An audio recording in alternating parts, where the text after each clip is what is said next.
Ya estamos de vuelta. En la cuarta temporada de Te Escuchamos.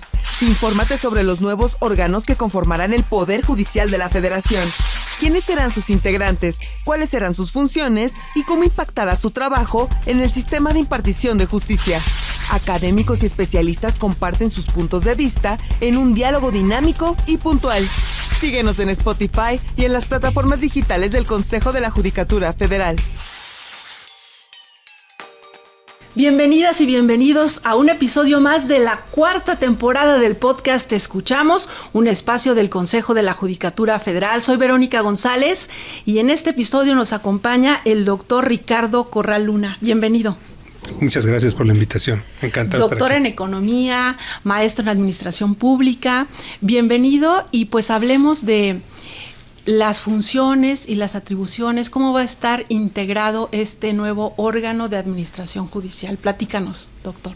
Bien, pues como ustedes saben, en septiembre, ya casi hace un año, se aprueba la reforma constitucional y legal por el que se crean dos nuevos órganos, uno el Tribunal de Disciplina Judicial y otro el órgano administrativo judicial.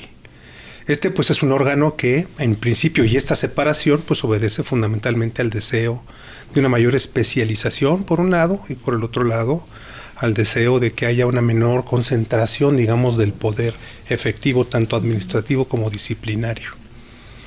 Pero se crea un órgano administrativo pues bastante grande, digámoslo así, que integra todas las funciones administrativas, pero que además tiene otras funciones. ¿Todas las que ya tenía el Consejo? Todas las que ya tenía el Consejo, exactamente. Digamos que le quitan la parte disciplinar específicamente para personas juzgadoras o personal en funciones jurisdiccionales, pero todo lo demás, incluida la Defensoría Pública y los mecanismos alternativos de solución de controversias y la formación, claro. En fin, eso es un órgano, digamos, muy amplio en términos de sus capacidades, que hay que decirlo, más amplio de lo que cualquier órgano administrativo tendría, digamos, en cualquier otro poder u órgano autónomo. En el sentido de que incorpora funciones que no son puramente administrativas, como estos, pero que lo caracterizan por tener una enorme complejidad, dado el poder judicial y los retos que enfrenta. Este estará encabezado por un pleno. El pleno tendrá 5 integrantes, y estos 5 integrantes pues serán, digamos, en principio van a estar 6 años, improrrogables. Y además van a funcionar en pleno y en comisiones. Y las comisiones serán aquellas pues, que sean necesarias para el desahogo de los múltiples temas, y por esto este tema de la amplitud de funciones es importante. Ahora bien, ¿cómo es que van a llegar estos integrantes del pleno? Pues estará conformados por 3 propuestos por la Suprema Corte de Justicia, que entiendo estarán o serán elegibles de magistrados o jueces de distrito, magistrados. Y el tema es que los otros 2 conservan la alineación que se tenía previa, en el sentido de que uno será propuesto por la presidencia y otro será propuesto por el Senado, por la mayoría de los integrantes que estén presentes en la sesión, lo que quiere decir que pueden o no ser y no requieren mayoría calificada. ¿Y cuál será el perfil de quienes designe el Poder Ejecutivo y el Poder Legislativo? Pues el tema es que para todos el perfil puede ser abogado, economista, administrador o afín, porque es un órgano administrativo, que además, bueno, tiene que ser mexicano, tiene que tener pleno uso de sus derechos, tanto civiles como políticos, no tuvo que haber sido sancionado, es decir, no tiene que tener ningún antecedente de sanción o de algún delito. Y en particular en materia profesional, pues no hay un requisito demasiado exigente. En estricto sentido, con 5 años de antigüedad. De experiencia, digamos. De antigüedad, y ese es el tema, ¿no? La experiencia tienes que tener 5 años y luego tienes que tener 5 años de experiencia. Ahí es un poco claro en el sentido de decir, tienes 5 años en, supongo, ejercer tu profesión y además de tener experiencia, pero la experiencia no dice que tenga que ser experiencia dentro del Poder Judicial. Experiencia.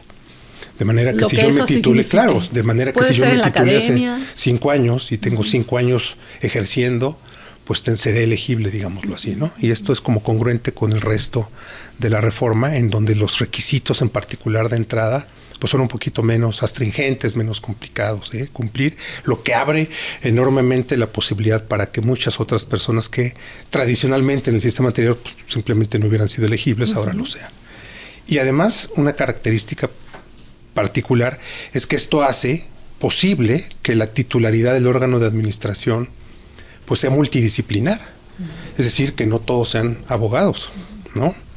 Lo que significa además, digo, ¿eso puede ser una ventaja? pues es congruente con el propósito de una mayor especialización, porque reconoce la naturaleza administrativa de una buena parte, que no todas, las funciones del órgano, ¿no? Okay.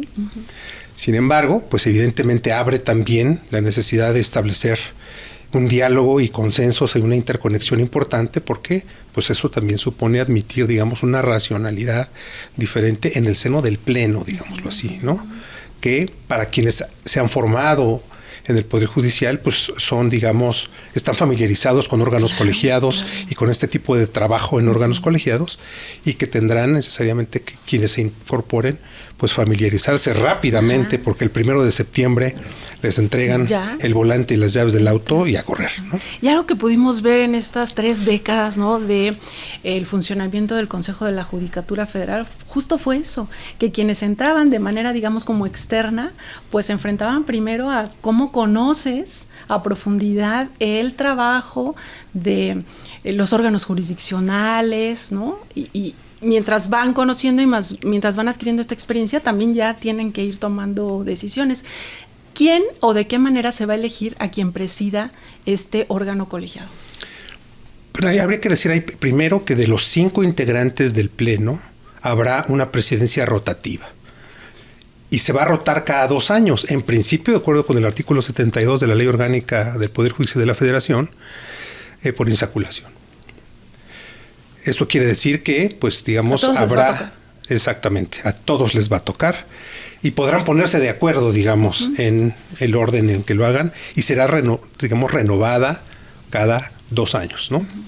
Lo que supone, pues, que a diferencia, digamos, del sistema anterior, en donde pues el presidente duraba lo que duraba su presidencia en la Suprema Corte de Justicia, en el Pleno de la Suprema Corte, en este caso pues será rotativa de cada 2 años, pudiendo entonces, y así va a ser, que perfiles que no sean, digamos, de abogado, pues sean quienes presidan el órgano administrativo del Poder Judicial de la Federación. Y no sabemos a quién le va a tocar primero, si a los que nombre el Ejecutivo y el Senado, o los de la Corte. Exacto, ¿no? Porque no hay, incluso en los transitorios de la ley establece justamente que tendrá que ser por insaculación de acuerdo con el 72, es decir, desde el primer momento el nombramiento emana del propio mecanismo de rotación por insaculación el primero, y después este ejercicio escalonado de rotación cada 2 años, que en todos los casos también será improrrogable, ¿no? Es decir, son 2 años y listo. Y adelante, por favor. Le iba a comentar, entonces, a diferencia de lo que veníamos viendo en el Consejo, van a durar, en lugar de 5 años en su cargo, 6. 6. Y en lugar de presidir quien lo presida, en lugar de ser 4 años, van a ser 2. Correcto. ¿Cuál es tu perspectiva, doctor? Sabemos que tú tienes experiencia en el sector público, que has estado en áreas de seguridad pública, de procuración de justicia, con todo este esquema, los estudios que has realizado. ¿Cuál es tu perspectiva? Pues mi perspectiva es que hay cambios que pueden ser muy interesantes y profundos, digamos, en su efecto positivo, si esto significa que se aprovecha esta apertura y que somos muy cuidadosos en la implementación. Yo creo que hay muy buenas intenciones en la reforma, algunas otras han sido criticables y por supuesto objeto de debate, pero creo que la implementación de la reforma es indispensable. Por ejemplo, esto que comentábamos. Vamos a tener un pleno multidisciplinar, vamos a tener diversas comisiones. ¿A quién ponemos en las comisiones? ¿Cómo funcionan? ¿Cuál es la normativa interna? ¿Cuál es la reglamentación? ¿Cuáles van a ser los criterios de aplicación? Eso va a ser fundamental para que la reforma pueda tener el efecto deseado. Y tenemos, por supuesto, la preocupación de que los plazos han sido muy cortos, de que los recursos probablemente no sean suficientes y que pueda haber, porque esta reforma se inscribe en un contexto más amplio, si la creación del órgano se inscribe en un contexto más amplio. Uno de ellos, el más importante sin duda alguna, es la elección de magistrados y jueces. Ese cambio modifica, digamos, el esquema, los incentivos, el servicio de carrera, y eso va a generar un cambio importante en el comportamiento, en la motivación de quienes permanecen en el Poder Judicial.